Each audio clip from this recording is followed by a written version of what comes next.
of them. I'm just holding it so it doesn't fall. Oh, that's fine. I think it's okay. Fine.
Getting anything? Piano. Huh? Piano. From here? No. It's in the background.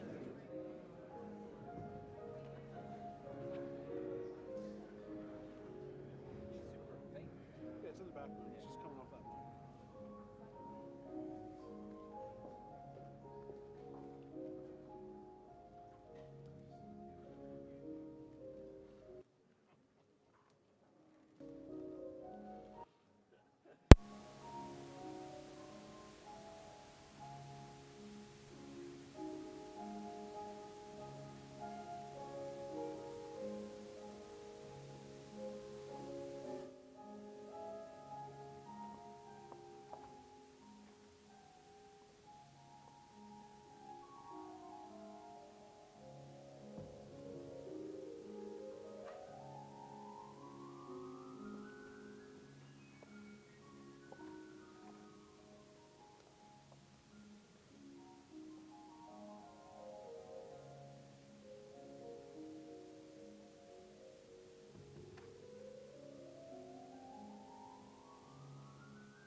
Ladies and gentlemen, the President of the United States.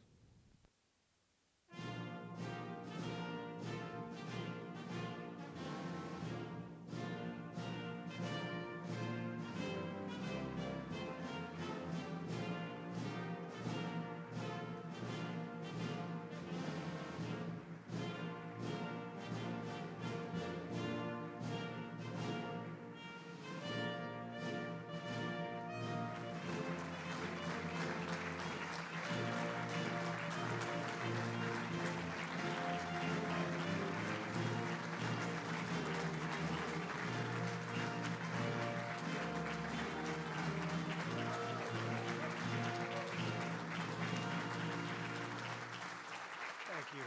Thank you very much. Great to have you, and I hope you all had a truly wonderful Independence Day weekend. In spite of the heavy rain, and it was really heavy, we had a remarkable salute to America on the National Mall. It was incredible, actually.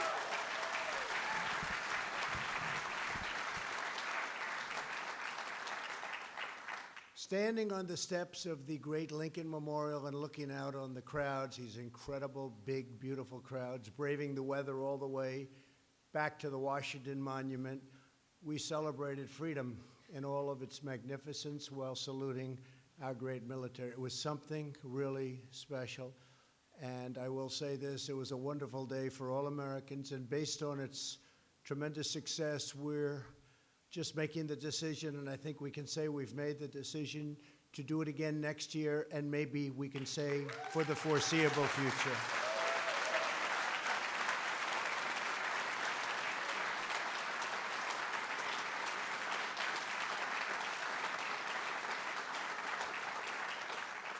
As we celebrate our nation's founding, we're reminded once more of our profound obligation to protect America's extraordinary blessings for the next generation and many generations, frankly, to come.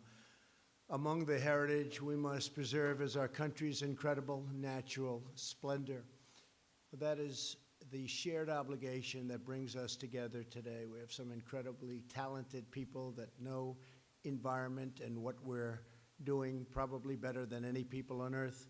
From day one, my administration has made it a top priority to ensure that America is among the very cleanest air and cleanest water on the planet. We want the cleanest air. We want crystal clean water, and that's what we're doing, and that's what we're working on so hard. For this afternoon's event, we're pleased to be joined by Secretary Steve Mnuchin. Steve, thank you very much. David Bernhardt. David, thank you. Secretary Wilbur Ross. Thank you, Wilbur. Secretary Alex Azar. Alex, great job. Drug prices are coming down. I see it. Proud of you. Secretary Elaine Chao. Elaine, thank you. Administrator Andrew Wheeler. Andrew, thank you. And Chair of the Council of Environmental Quality, Mary Newmeyer. Thank you, Mary. Thank you very much. In a few moments, we'll hear an update on some of their very important work. Also with us are Senators Kevin Cramer, Steve Daines, John Barrasso. These are three great senators, I might add. Perhaps I'm a little prejudiced because I like them very much, but they're great senators. Thank you. Thank you, fellas.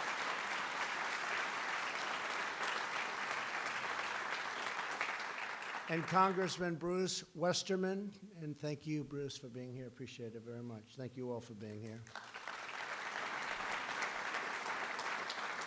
As the cabinet secretaries will tell you, from the very beginning, I've given them clear direction to focus on addressing environmental challenges so we can provide the highest quality of life to all Americans.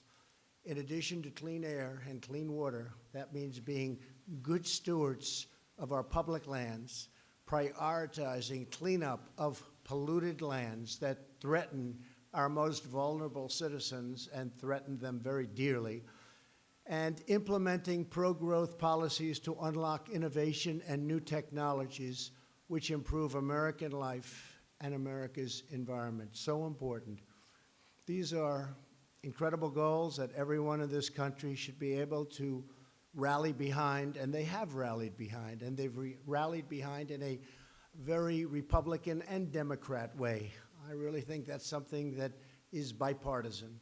For years, politicians told Americans that a strong economy and a vibrant energy sector were incompatible with a healthy environment. In other words, one thing doesn't go with the other, and that's wrong, because we're proving the exact opposite. A strong economy is vital to maintaining a healthy environment. When we innovate, produce, and grow, we're able to unleash technologies and processes that make the environment better while reshoring, and so importantly, you look at reshoring production all the way, taking it away from foreign polluters and back to American soil. The previous administration waged a relentless war on American energy. We can't do that. They sought to punish our workers, our producers, and manufacturers with ineffective global agreements that allowed the world's worst polluting countries to continue their practices. These radical plans would not make the world cleaner. They would just make and put Americans out of work, and they put them out of work rapidly. They moved production to foreign countries with lower standards. Our companies were forced to do that, and they didn't want to do that, and they drive up the price of gas and electricity at home and drive it to levels that are literally unaffordable. And by the way, that's happening to many other countries, but it's not happening here. Other countries, their pricing on electricity is so high, not even to be affordable. At our level, we are doing numbers that nobody's seen before. Nobody believes what we're doing and what we're producing electricity and other things for. Punishing Americans is never the right way to produce a better environment or a better economy. We've rejected this failed approach, and we're seeing incredible results. Since the election, we have created more than 6 million new jobs. Nobody would have believed that. I don't think anybody, Kevin, nobody.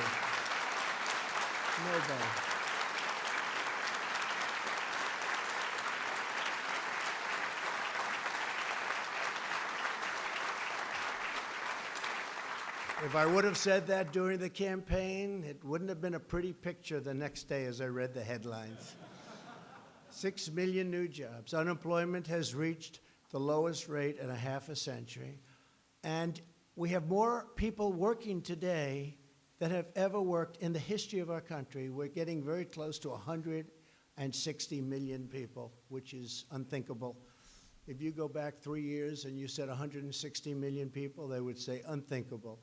We're unlocking American energy, and the United States is now a net exporter of clean, affordable American natural gas. We're exporting all over the world.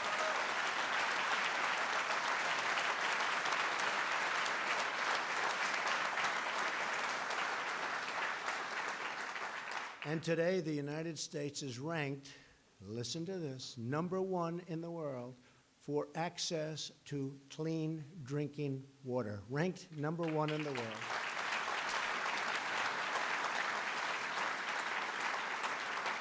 One of the main messages of air pollution, particulate matter, is 6 times lower here than the global average. So we hear so much about some countries and what everyone is doing. We're 6 times lower than the average. That's a tremendous number.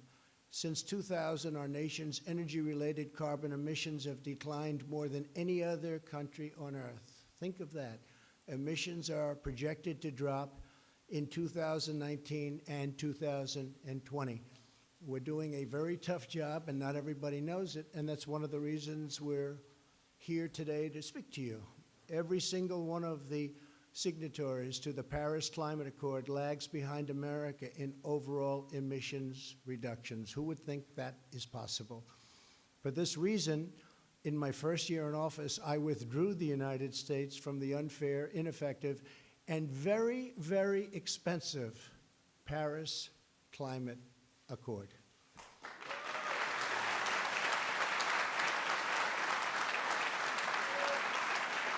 Thank you.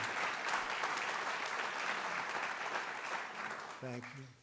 My administration is now revising the past administration's misguided regulations to better protect the environment and to protect our American workers, so importantly. As an example, there is a very good place for solar energy. I'm a believer in solar energy. It hasn't fully developed. It's got a long way to go, but it's really got a tremendous future. The United States does not have to sacrifice our own jobs to lead the world on the environment. My administration set the new global standard for environmental protections with unprecedented provisions in the U.S.-Mexico-Canada Agreement, commonly referred to as the USMCA, which includes the first ever provisions to take on the challenge of marine litter and debris. And I'm sure you've all seen by watching televisions, by maybe reading about it, tremendous problem. Thousands and thousands of tons of this debris float onto our shores after it's dumped into the oceans by other countries. The tides come to us. Usually that was a good thing, but this isn't so good. This is a tremendous problem. Thousands and thousands of tons of garbage comes to us.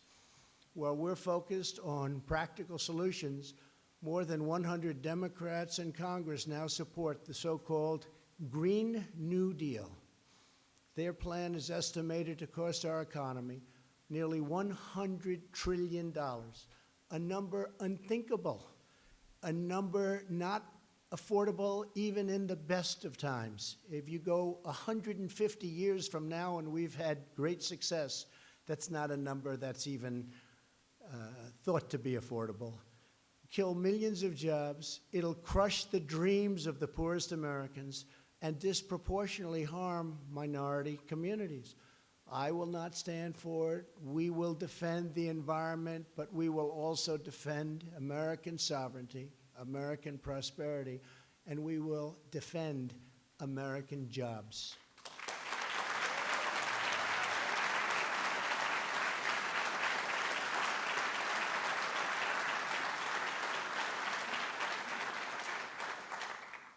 We've refocused the EPA back on its core mission, and last year the agency completed more Superfund hazardous waste cleanups than any year of the previous administrations and set records in almost every year. We have done tremendous work on Superfunds.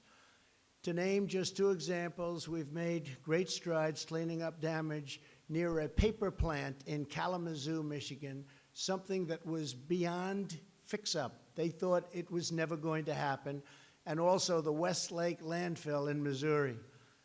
This year, we've also directed $65 million in brownfield grants to clean up even more contaminated sites in 149 American communities. Think of that, the vast majority home to lower-income citizens. That's some project.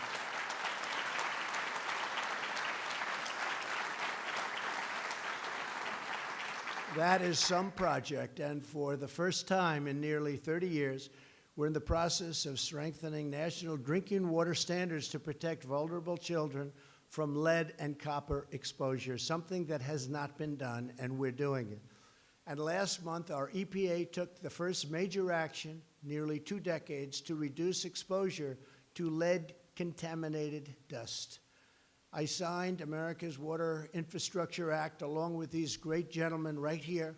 We worked very hard on that, very, very hard, and it wasn't easy, to further approve and improve drinking water infrastructure and support other critical projects. Our administration has directed over $500 million to fix Lake Okeechobee, the Herbert Hoover Dike. I was out there 3 months ago with your new great governor and senator, actually, from Florida. We had our 2 senators. We had Rick Scott, Marco Rubio, and our great new governor, Ron DeSantis. We were all out, and we made a certain commitment, and the commitment has already taken place, and they're fixed in Lake Okeechobee. People are very happy about it in the Florida Everglades. We're restoring the ecosystems in the Everglades. And I also signed legislation authorizing $100 million to fight red tide, a big problem that some people don't know about, but when you do know about it, that means trouble because it is bad. And other toxic algae that damages coastal areas, it's causing tremendous havoc, and we have a way of straightening it out, and we'll get it done. We're joined today by Bruce Robach, owner of Billy Bones Bait and Tackle in Port St. Lucie, a place I know very well, Florida. His business was devastated by toxic algae from Lake Okeechobee. Bruce, please come up and tell us about what's happened and what we're doing for you. Where is Bruce? Oh, Bruce, hi, Bruce. Hey, Bruce.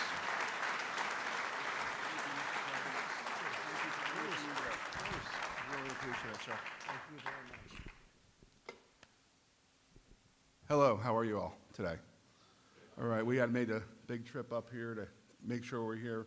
This is very important. This is my family's business, okay? I've owned the bait and tackle store since 2001 and been in Florida since 2006. I have my son Tanner over here with me. He means the world to me. He's my best friend and my son. He's actually a brain cancer survivor that, you know, he beat it, and now he's 21, and thank you. I wanted to say, thank you. I wanted to say that, Mr. President, you're not only doing a tremendous job all the way around, but you jumping into this environment brings my heart to warmth, knowing that what you're doing is a truth. It's going wonderfully. My business in 2018 was so horrible. I own 2 stores. We closed several days a week because of, you know, the algae and people being frightened if they were afraid to touch the water and everything. I have a marine mechanic, I just wanted to say really quickly, has a bad infection in his arm from the marine algae and stuff. But basically, your completion of this Herbert Hoover dike is going to make a tremendous difference because we can store more water in Lake Okeechobee, safely store it there so the residents that are around there are safe. We care and we're concerned about them, us on the coast, believe me, and that the water does not go into the Caloosahatchee, into the St. Lucie estuary. It's full of contaminants and fertilizers. And Mr. President, you mentioned about the red tide. It is a natural occurrence. This fertilizer and all these contaminants is like a superpower, and we have seen devastation on the West Coast like none other before in 2018. So, I mean, I'm just so grateful for all the work you're doing, sir, and everything, and the Everglades restoration. And also, I heard great news that the dike is going to be finished much sooner, 2022 than expected. So, I personally want to thank you because this year they're not dumping, our businesses are doing better. My wife don't yell at me as much. Well, that always happens. So, yeah, she says to me, you're going to be by the president talking. And I says, oh, I don't need no list or whatever. I got a big mouth. I talk. I don't care. I'm proud. I'm proud of who I am and what I am. I'm a licensed charter boat captain. And I've done it since I'm 25 years old. And I just want to say thank you for the opportunity to speak. Thank you for everything you're doing, sir. I speak for so many people. You bring my heart to warmth for everything you're doing and all the way around. And sir, my nephew, thank you all. My nephew, Kenny Robach, is like my son. He is in South Korea right now in the Army, and he's doing things. And he is so proud of you and those boys. They all just, I've never seen people that are so proud of our president, and I'm amazed. I mean, we stayed up to watch you that day when you got elected.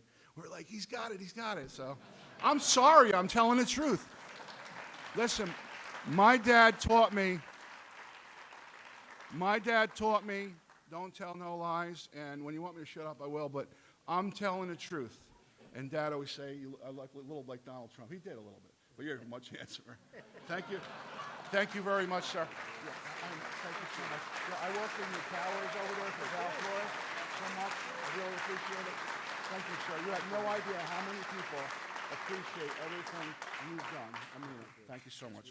I really appreciate it. Thank you very much. And I want to say one final thing. I got a big mouth. God bless America and God bless our president. Give him a hand. Trump 2020. Thank you, Bruce. Wow. Well, that was unexpected. We appreciate it, Bruce. That's better than any speechwriter I could get, right? Who am I going to get like that? I appreciate it. Thank you. Thank you very much, Bruce. Earlier this year, I also signed the Save Our Seas Act to protect our oceans from waste and pollution. To improve water access worldwide, we're supporting the development of breakthrough technologies with the Department of Energy's Water Security Grand Challenge. My administration is strongly promoting bipartisan solutions for conservation, and we're really getting along very well with the Democrats on that one. We're getting things done. This year, I signed the largest public lands package in a decade, designating 1.3 million acres, that's a lot of land, of new wilderness and expanding recreational access. In December, I signed a historic executive order promoting much more active forest management to prevent catastrophic wildfires like those that recently devastated California and Oregon.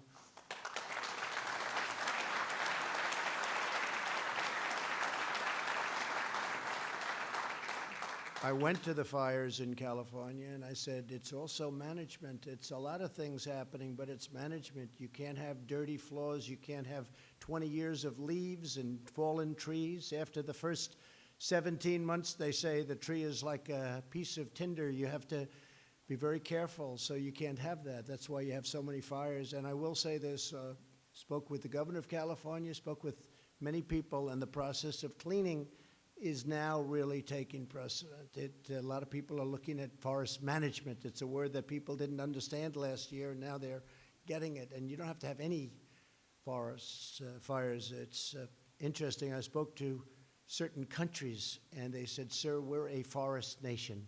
I never thought of a country, well-known countries. We're a forest nation. I never heard of the term forest nation. They live in forests, and they don't have problems. One was telling me that his trees are much more susceptible to fire than what they have in California, but they don't have fires because they manage, they clean, they do what you have to do. There's not so much to burn, and we're going to start doing that. And it's called, remember, management. It's called forest management, so it's a very important term. When I went to California, they sort of scoffed at me for the first 2 weeks and maybe 3 weeks and not so much 4 weeks. And after about 5 weeks, they said, you know, he's right. He's right. So I think you're going to see a lot of good things. It's a lot of area, it's a lot of land, but a lot of tremendous things are happening. We're joined today by Colleen Roberts, a county commissioner from Jackson County, Oregon. Colleen, please come up and tell us a little bit about your approach on forest management and all of the community work you've done. It's been so successful. Please. Thank you very much.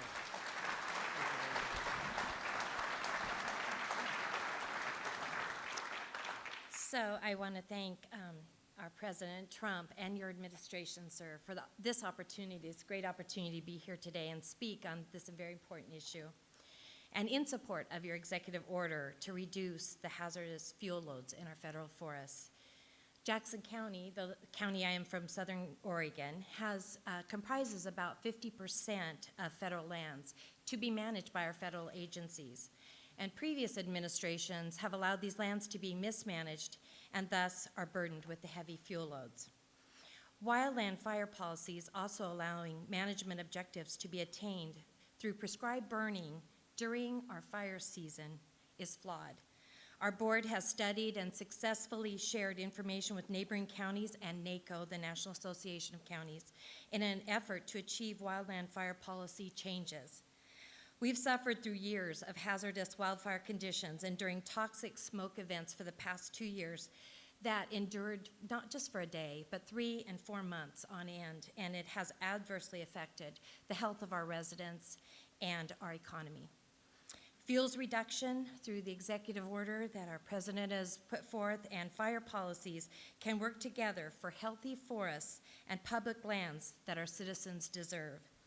In all of this and more, you, President Trump, have become a friend and the biggest ally to the counties in this great country. And I'm here to say thank you and support you. Thank you so much.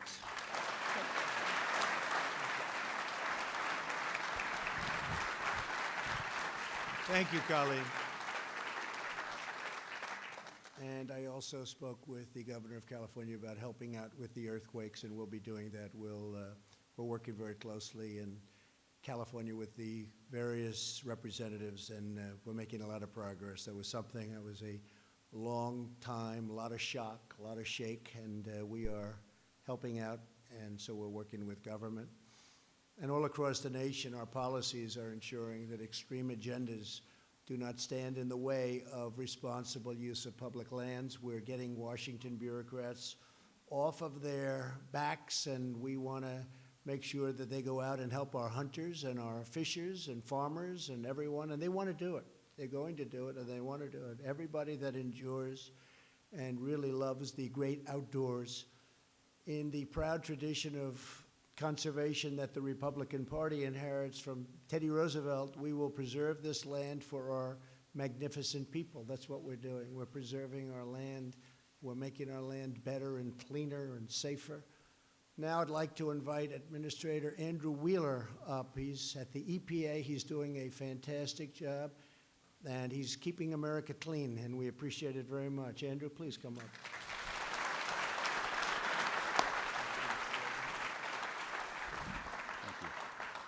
Thank you, President Trump, for your leadership and the opportunity to share our environmental progress with the American public. When you asked me to take the lead at EPA 1 year ago, you asked me to do 3 things: continue to clean up the air, continue to clean up the water, and continue to provide regulatory relief to keep the economy growing. The President knows we can do all 3 at the same time. And here's the evidence. From 1970 to 2018, U.S. criteria air pollution fell 74%, while the economy grew by 275%. Under your administration, emissions of all the criteria air pollutants continue to decline. For example, yes.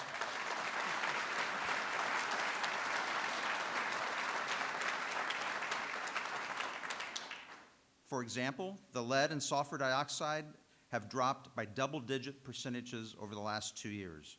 Today, we have the cleanest air on record, and we are a global leader for access to clean drinking water. We are making tremendous environmental progress under President Trump, and the public needs to know that. Pollution is on the decline, and our focus is to accelerate its decline, particularly in the most at-risk communities. There may be no better example than our renewed focus on Superfund, the federal program that cleans up large, hazardous sites. In the past, it wasn't unusual for a site to sit on the Superfund National Priorities List for decades. We believe that a site on the National Priorities List should be just that, a national priority. Our actions demonstrate that. In fiscal year 2018, we deleted the most sites from the National Priorities List in 1 year since 2005. This year, we are on track to delete even more, breaking that record. We're also reinvigorating our brownfields program, which transforms contaminated sites into community assets.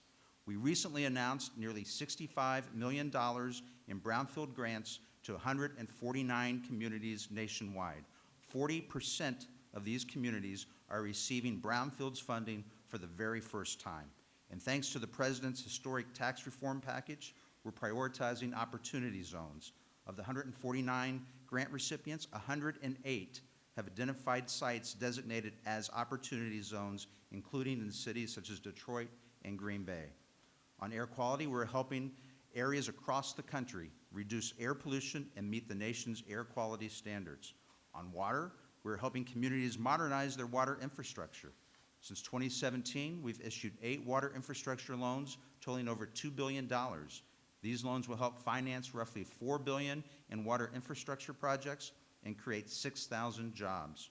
We've already invited an additional 42 projects to apply for additional funding. These projects will improve water quality for millions of Americans while creating high-paying jobs. We're equally committed to improving the health of our oceans. The USMCA contains an historic first-ever commitment to reduce marine litter. 60% of the world's marine litter comes from 6 Asian countries. We have the technology and the expertise to help these nations. The truth is, when other countries need help cleaning up their air, water, or land, they turn to us for assistance, not China, not Russia. We have the environmental laws, we develop the technologies, and we get the job done.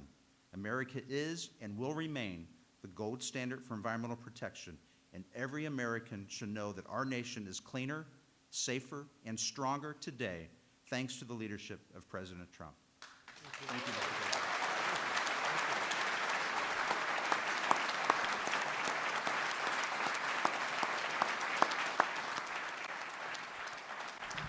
Thank you, Andrew. Fantastic job. Who would have known that, Andrew? I'm glad you finally let people know what we're doing. We're working hard. I think harder than many previous administrations, maybe almost all of them. I'd like to invite Mary Newmeyer to the podium, and Mary has some terrific things to say, and I appreciate you being here, Mary. Thank you very much. Please.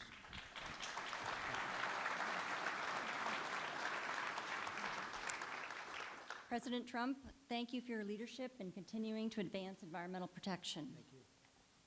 Over the past 2.5 years, President Trump has taken decisive action to address environmental challenges. At his direction, federal agencies are more efficiently implementing air quality standards, more actively managing our nation's forests to improve their health and reduce wildfire risks, promoting reliable water supplies and deliveries in the western United States, increasing federal coordination in the environmental review and permitting process, and efficiently managing federal operations to save energy and water, reduce waste, and cut costs. Under the President's leadership, across the federal government, agencies have continued to improve their energy and environmental performance and to reduce greenhouse gas emissions from federal operations. One of the many important areas where President Trump has taken action is with regard to ocean policy. Our country is blessed with some of the most beautiful coastlines in the world. Our beaches are places for our families to enjoy, especially at this time of year. Our oceans provide a way of life, support diverse marine species and habitats, and offer recreational opportunities. Our oceans also support the livelihoods of millions of Americans. Coastal communities depend on clean, healthy waters.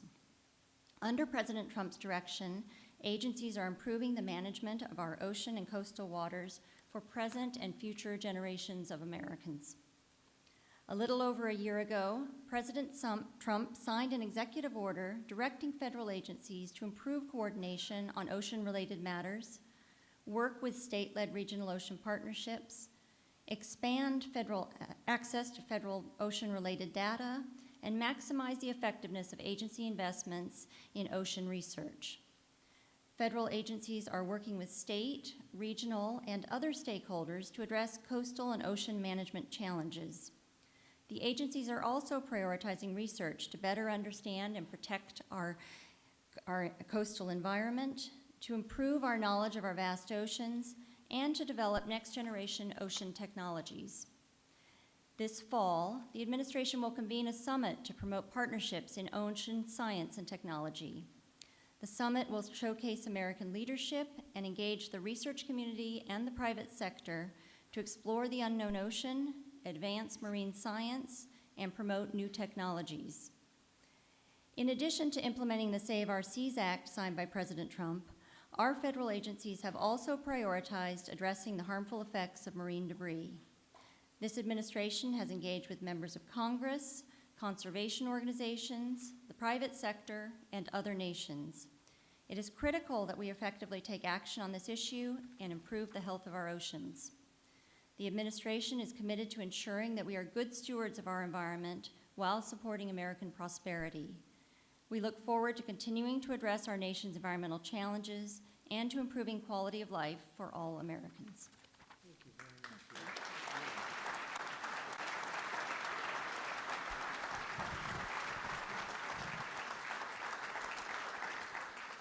What a great job you're doing. Thank you very much. Appreciate it. So a man who was very responsible for our tremendous success, salute to America, Department of Interiors. They kept you very busy, right, David? David Bernhardt, come on up. Thank you. Thank you.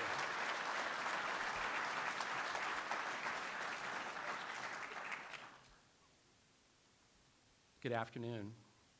It is an honor to serve a president who has been focused on conservation stewardship since day one. The president mentioned that he signed into law the largest public lands legislation in over a decade. Thank you all on your side. We are aggressively implementing this act, which among other things designated 1.3 million acres of public land as wilderness, as you said. To put that into perspective, 1.3 million acres exceeds the entire size of the state of Rhode Island. Today, the geographic area of our nation's wilderness system is actually larger than every state in the Union except for Texas and Alaska. We are ensuring that future generations receive the benefit of an enduring wilderness system. Mr. President, throughout your term, Interior has also been focused on strengthening the North American wildlife conservation model, which is the best in the world. The model was originally conceived by American hunters and anglers who were the first to crusade for wildlife protection and retain some of today's most important conservation leadership. The success of this model depends on a strong federal-state partnership and the continued commitment and participation of the hunters and anglers. These important relationships were frayed under the prior administration. In contrast, your administration has fostered stewardship collaboration by working with the states, not unilaterally, on our shared mission to conserve fish and wildlife and preserve their habitats for future generations. For example, since 2017 at Interior, we have released 292 million sport fish, which provide recreational angling opportunities while contributing to species restoration and recovery goals. We have removed 325 barriers, opening over 8,000 river miles for native fish through our National Fish Passage Program. Public access and outdoor recreation opportunities are critical for wildlife conservation. Since January 2017, across the refuge system, we have devoted more than $52 million to restore, retain, and enhance access to outdoor recreation sites and support habitat infrastructure. During that time, we've also opened or expanded hunting and fishing access to 385,000 of acres on refuge lands. And last month, we announced our plan to open or expand an additional 1.4 million acres in several national wildlife refuges and fish hatcheries for new hunting, fishing, and recreational activities. America leads. It's a big number.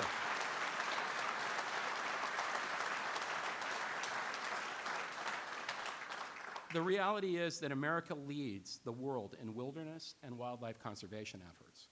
And under President Trump's common sense leadership, every day at Interior, we are increasing access to our public lands, increasing recreational opportunities on those public lands, and enhancing our conservation efforts. So thank you. Thank you.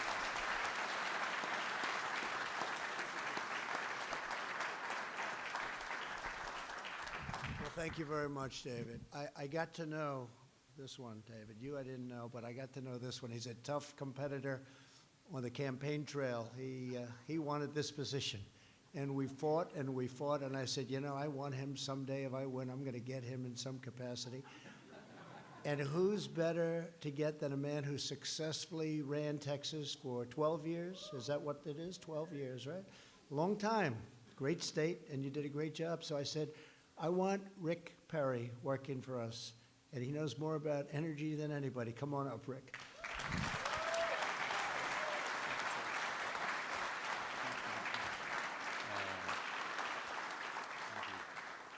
Mr. President, I want to tell you that last Thursday was a big day for me. In the morning, I got to welcome my first grandson into the world. And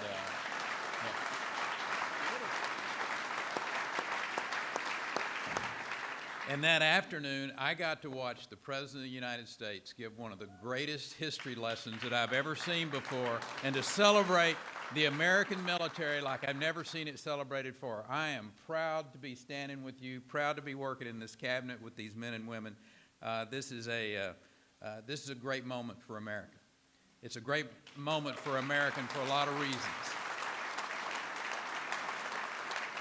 And today, I'm really proud to get to stand up here in front of America and of the world, for that matter, as they watch this, and to recognize how important today is, because the chance to tell a story that often doesn't get told in a proper way, and a story about what this administration is doing to clean up the environment, what this administration is doing on policies that are having an effect on our environment.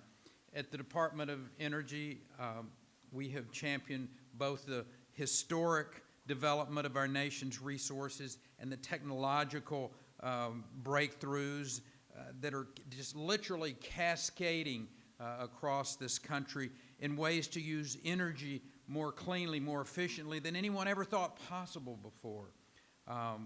We know that by investing in innovative solutions like carbon capture, utilization, sequestration, zero emission works like our nuclear power, exporting those technologies to other countries, and we're being able to share our technologies around the world of cleaner energy without surrendering one single fuel, one iota of growth, one iota of opportunity. That's what this president is all about. That's your record, Mr. President. We're seeing on your watch America become the #1 producer of oil and gas in the world. We're seeing emissions being reduced around the world.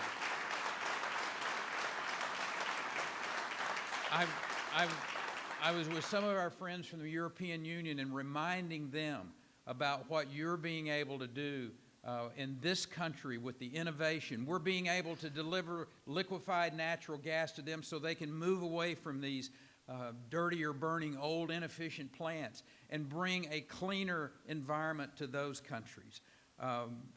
You know, it's our national labs at the Department of Energy.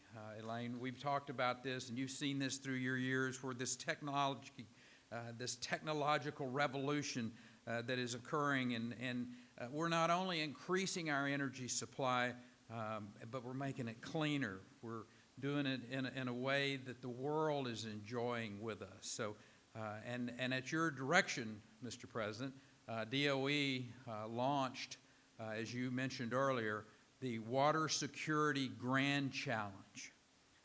Using the power of competition, the Water Security Grand Challenge will spur innovation and advances in transformational technology that are going to meet the global need for safe, affordable, beautiful, crystal clear water.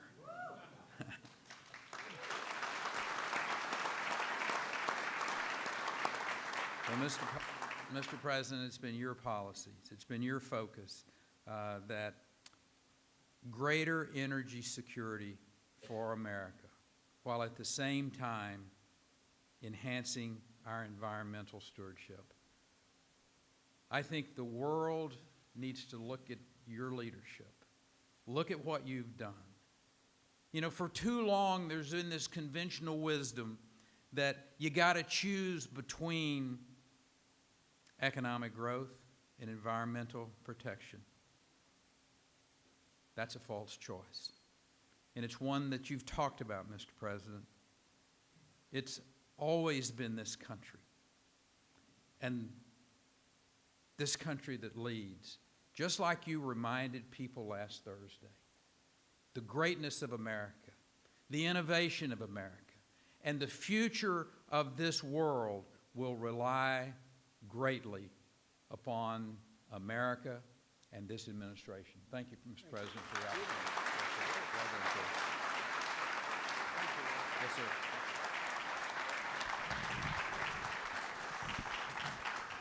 And what Rick has done with our nuclear supply, nuclear energy, and all forms nuclear has been absolutely incredible in a very short period of time. I want to thank you. That's fantastic. So important, the job you're doing. Thank you very much, Rick. When I ran for president, I pledged a strong, growing economy and a healthy environment because I believe that we can pursue both at the same time. We have only one America. We have only one planet.